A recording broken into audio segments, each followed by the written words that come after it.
ભાગીદારી, મા ખોડિયાર માતાના મંદિરની સ્થાપના. આજે આપણે એક એવી ઐતિહાસિક સફર પર જવાના છીએ જે ખરેખર અદ્ભુત છે. જરા કલ્પના કરો, એકદમ વેરાણ, કાદવ કીચડવાળો અને જ્યાં જવું પણ અત્યંત મુશ્કેલ હોય એવો દરિયાકિનારો. અને આજે ત્યાં એક વિશાળ, ભવ્ય યાત્રાધામ ઊભું છે. આ બધું કંઈ રાતોરાત નથી થયું. આજના આ અહેવાલમાં આપણે એ જ જોવાના છીએ કે કેવી રીતે અથાગ મહેનત અને અડગ સંકલ્પથી આ અશક્ય લાગતું કામ શક્ય બન્યું. આ આખી વાતની શરૂઆત ક્યાંથી થઈ ખબર છે? એકદમ રસપ્રદ ઘટના છે.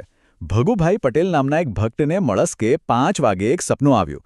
સ્વયં માતાજીએ જ તમને સ્પષ્ટ આદેશ આપ્યો કે દીકરા ઉઠ, હું તને સત્ય હકીકત જણાવું છું.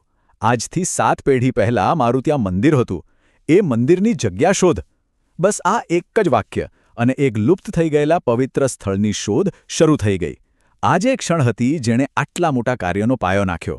હવે આ કોઈ દંતકથા કે કાલ્પનિક વાર્તા નથી હો. આ મંદિરના મૂળની બધી જ વિગતો આ અધિકૃત ઐતિહાસિક દસ્તાવેજમાં નોંધાયેલી છે. આપણે અહીં જે પણ આંકડા કે ઘટનાઓ જોવાના છીએ એ બધું જ આ જ આધારભૂત લખાણમાંથી લેવામાં આવ્યું છે.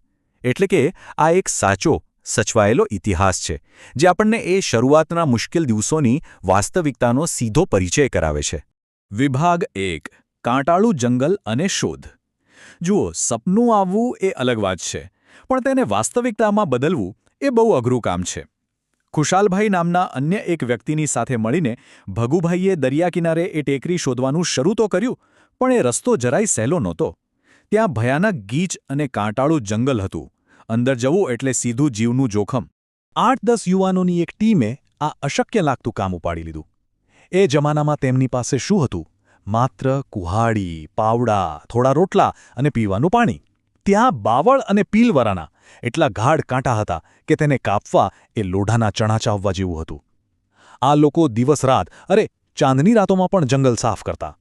અને હા, દરિયાકાંઠાની ભીની માટીની 30થી 35 થેલીઓ રોજ માથે ઉચકીને લાવવાની.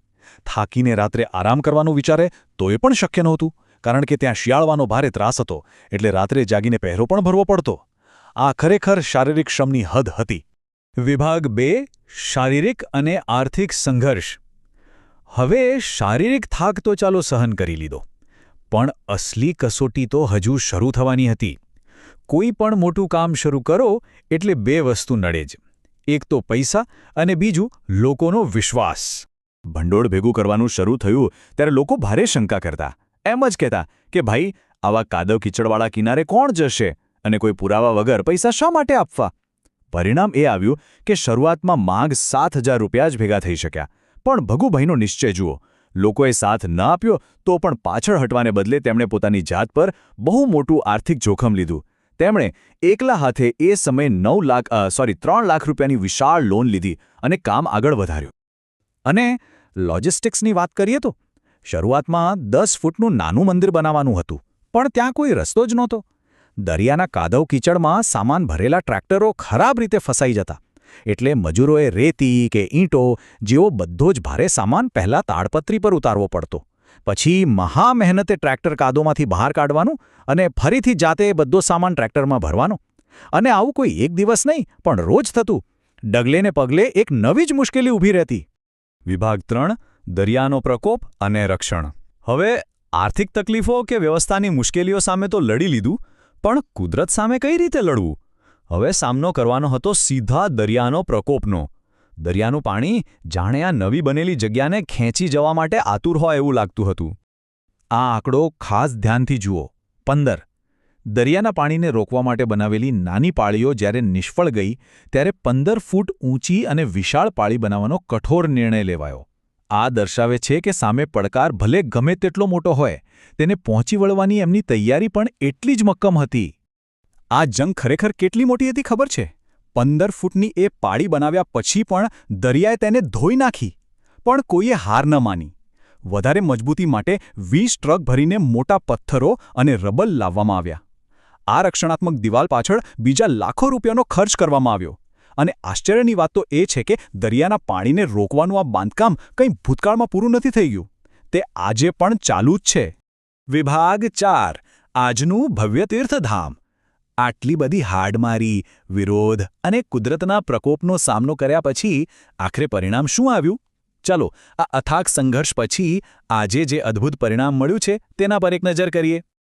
આ તફાવત ખરેખર આંખે વળગે એવો છે. શરૂઆતમાં જ્યાં માત્ર કાદવ, રેતી અને કાંટાળા બાવળ હતા, ત્યાં આજે મોટા રસ્તાઓ અને રાત્રે રોશનીથી ઝગમગતા માર્ગો બની ગયા છે.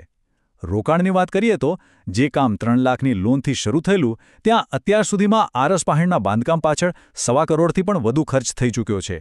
અને હાજરી, જે જગ્યાની લોકો મજાક ઉડાવતા, ત્યાં જ પહેલી સાલગીરી વખતે 20,000 ભક્તોની ભીડ ઉમટી પડી હતી. અને આજે તો આ આંકડો ખૂબ જ વિશાળ છે. તો આખી સફર જોયા પછી એક સવાલ જરૂર થાય. એકદમ વેરાન અને દુર્ગમ જમીનને અડગ સામુદાયિક સંકલ્પના જીવંત સ્મારકમાં ફેરવવા માટે ખરેખર શું જોઈએ?